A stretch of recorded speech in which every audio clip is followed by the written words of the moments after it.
ঢাকার গুলশানে এক পথচারীকে মারধরের অভিযোগে আলোচনায় আসা রুশ বাংলা মডেল মনিকা কবিরকে প্রকাশ্যে ক্ষমা চাইতে লিগ্যাল নোটিশ পাঠানো হয়েছে। বুধবার সুপ্রিম কোর্টের আইনজীবী জান্নাতুল ফেরদাউস ডাকযোগে এই নোটিশ পাঠান।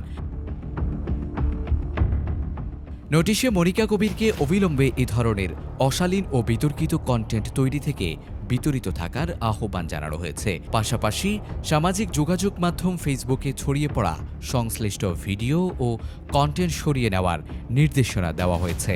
নোটিশে আরও বলা হয়েছে, মনিকা কবিরের বাংলাদেশে অবস্থানের বৈধতা সম্পর্কেও ব্যাখ্যা দিতে হবে, বিশেষ করে তার ওয়ার্ক পারমিট এবং বৈধ ভিসা রয়েছে কিনা সে সংক্রান্ত প্রয়োজনীয় কাগজপত্র উপস্থাপন করতে বলা হয়েছে।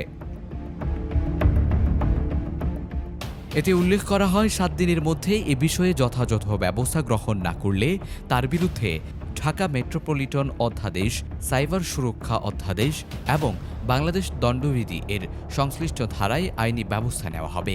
এর আগে মঙ্গলবার রাজধানীর গুলশান এলাকায় এক পথচারীকে মারধরের অভিযোগে সামাজিক যোগাযোগ মাধ্যমে ব্যাপক আলোচনায় আসেন কথিত রুশ বাংলা মডেল মনিকা কবির। ঘটনাটির একটি ভিডিও ফেসবুকে ছড়িয়ে পড়ার পর থেকেই বিষয়টি নিয়ে নেটিজেনদের মধ্যে তীব্র আলোচনা ও সমালোচনা শুরু হয়।